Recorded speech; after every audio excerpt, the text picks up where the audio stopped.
ова е единственото место кое што навистина ме разладува и тоа пријатно и убаво, ама верувајте дека можеби иако ви изгледа убаво вака како кадар, многу поубаво е сега да влезам во вода и да се разладам барем овие големи жештини кои што ги преживуваме на островот. Тоа е една од работите кои што на островот можеби пречат на туристите кога ќе дојдат овдека за прв пат, а доаѓаат за време на летните месеци, што нема толку многу дрвја. Палми има редум така на неколку позиции, но не колку што би се очекувало дека ќе бидат на еден ваков централно-медитерански топол остров. Да бидам искрен, ако веќе зборувам за оваа тема, само ќе ви кажам дека разговарав со британец кој што пред 40 години бил редовен посетител на островот и вели, па овие палми не се кој знае од кога, тие се нови во последните 30 на години. Порано имало вештачки палми. Да, мене не ми се веруваше, се дека него видов тоа на низ фотографии. Имало и дрвја многу на овој остров, но со непланското урбанизирано движење и раздвижување на Малта, сето тоа е уништено. И затоа некогаш ние знаеме да кажеме каде одам на Карпата. Карпата насред Медитеранот. Видете, тука има интересни информации. Се отвори листата за македонците кои што може да патуваат во рамките на Европска Унија. Како тоа ќе функционира, ќе ви објаснам. Се покаже и листата на стандардот во економски услови, која земја членка има најубав момент за живење и за заработување, која најнизок и уште неколку информации што ќе ви се од корист ако доаѓате летово во Малта. Значи, бидете тука, одиме! This is Social Network Radio Podcast. The Macedonian Maltese. Entertainment. Vacancies. Week top stories. Successful people for all Macedonians out there. On Macedonian language. 5, 4, 3, 2, 1. Start. Igor Filevski Show. Let's get started. Пред да ви ја отворам статистиката на Евростат во однос на тоа кои се најдобрите земји во Европска Унија за живење, а кои најлошите и кои се најдобрите земји и држави во Европа за живење, а кои се најлошите, ќе ви кажам дека ако одлучите ова лето да дојдете како туристи во Малта, а веќе тоа би требало да можете од 1 јули натаму, бидејќи се уште чекаме Малта да ја прифати онаа листа која што ви објавив минатата недела дека Европскиот совет наложи, односно даде препорака на сите земји членки во Европска Унија да ја стават Македонија во зелената листа, каде што слободно нејзините граѓани ќе може да патуваат или со ПСР тест или со докажани 2 вакцинации, односно 14 дена после втората и слободно да ги остварат своите цели и планови без никакви карантини и понатаму кога ќе се вратат во сопствените земји. Сега, да внимавате на што? Ако дојдете во Малта и нормално дека ќе сакате да изнајмите возило, за да го прошетате островот или можеби мопед или можеби автомобил, да бидете внимателни бидејќи леса, а имам кажано кои се тие леса, оние што казнуваат и што пишуваат казни сообраќајни прекршоци, тука полицијата не го прави тоа, туку исклучиво леса. Леса казнува за многу чудни работи. Јас ако досега се чудев за оние паркирање на минута, 2, 3, каде што немаат размислување, веднаш ја пишуваат казната, ако не сте на пропишаното место на белата означена линија, каде што е дозволено бесплатно паркирање, или оние со сатници, ја добив и првата казна за неисправно возило. Да, за валкано возило, ако ви стои на паркинг или дома или било каде, не сте го испрали, така сте го оставиле, може да дојде леса и да ве казни. 35 евра е казната за валкано возило оставено на паркинг. Втората казна која што ме изненади, не ја добив јас, туку мој близок, за незаклучено возило. Бидејќи возилото го оставил отклучено на паркинг, Казната му стигна 35 евра. Просто неверојатно, но ете тоа се случува. Буџетот си се полни и затоа бидете внимателни и за овие казни кои што ви ги препорачувам да не ги имате никогаш добиено, да ги имате на ум како можност ако дојдете на островот и сакате да си ги уживате 10, 15 или 20 на денови.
Show, Friday, 8 p.m. New podcast.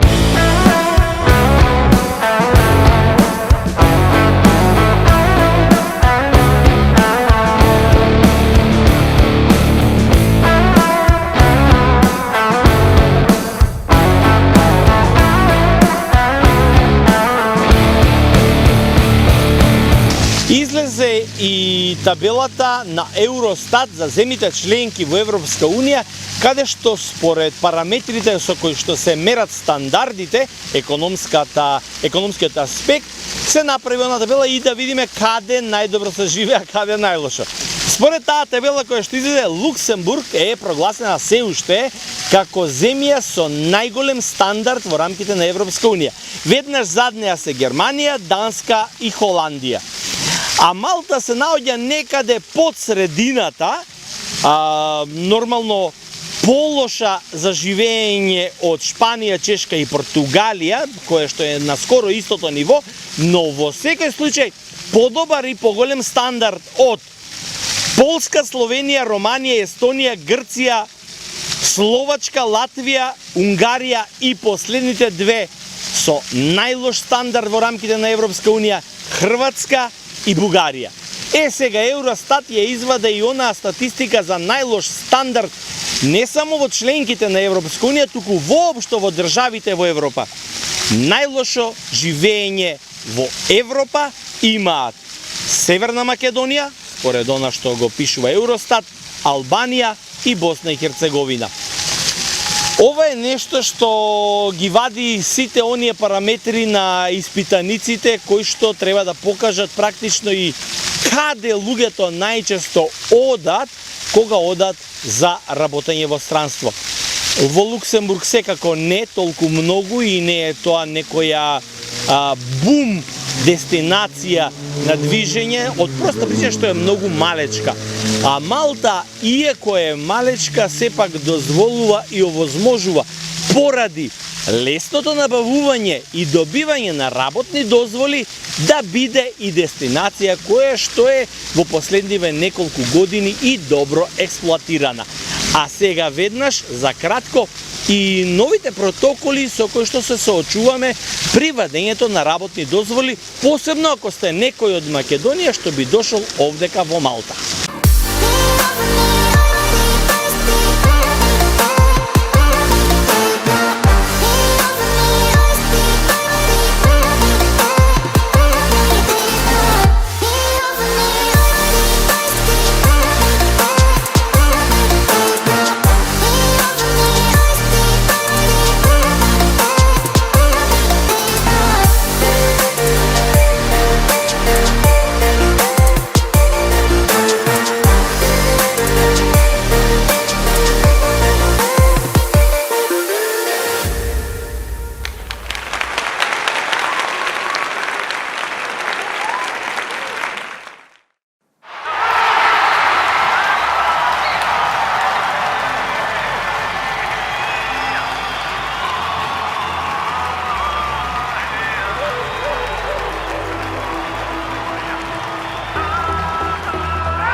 Xavi, l'obertura de Xavi a la dreta per Alves, a veure Dani Alves, la centrada d'Alves, Terri amb el cap, el control de tot, treu la pilota malament Essien, la regala Messi, Messi per Iniesta, xut Iniesta, gol!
Сега ова информација што ќе ви ја кажам, морам на самиот старт да напоменам дека не е официјална и дека се уште не е потврдена како точна која што ќе биде облигаторна во однос на администрацијата ако поднесувате барање за работна дозвола во Малта, за нова или за обновување.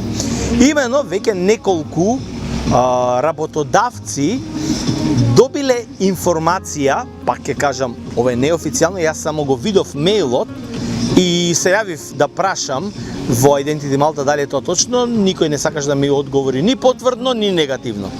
Имено, за секоја обновена работна дозвола и за вадење нова во следниот период, значи тоа подразбира од периодот после летото или сега веќе за време на летото, тие што ќе имаат потреба од тие работи, ќе се бара и доказ за вакцинација. Имено, значи, нема да може да ја поднесете апликацијата за ново вработување да добиете работна дозвола ако не сте ги направиле вакцинациите против COVID-19.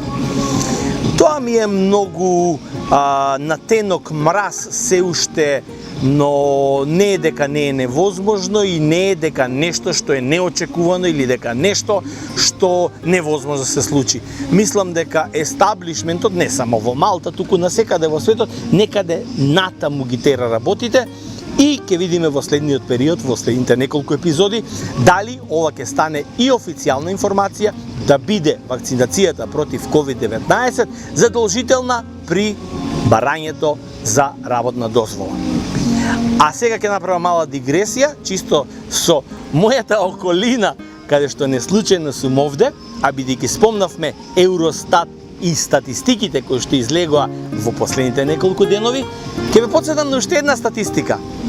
Дали може би сте ја виделе каде има најубави, најчисти, најбезбедни води за капење во однос на Медитеранот?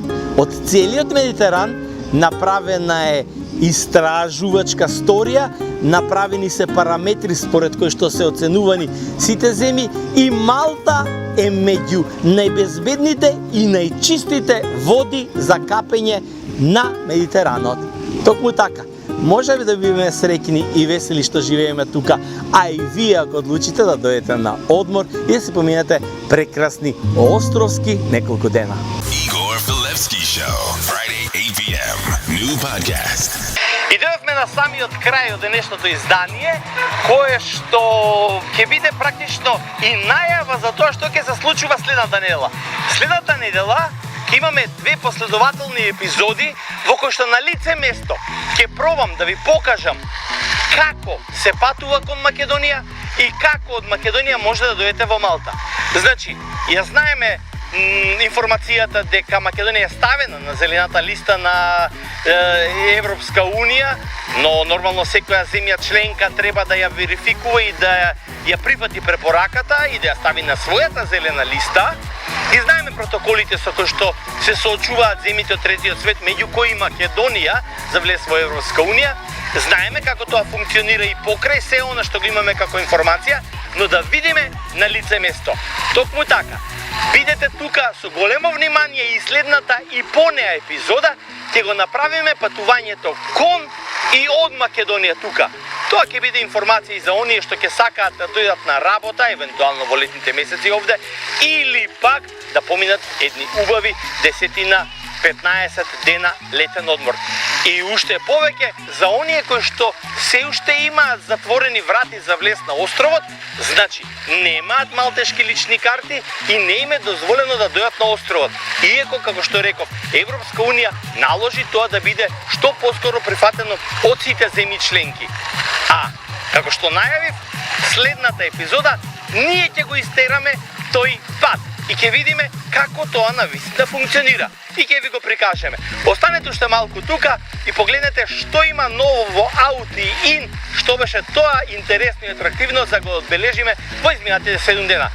Се гледаме следниот понеделник со епизодата на првото патување кон Македонија.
This is Social Network Radio Podcast. The Macedonian Maltese. Entertainment. Vacancies. Week top stories. Successful people for all Macedonians out there. On Macedonian language. 5, 4, 3, 2, 1. Start. Igor Filevsky Show. Let's get started.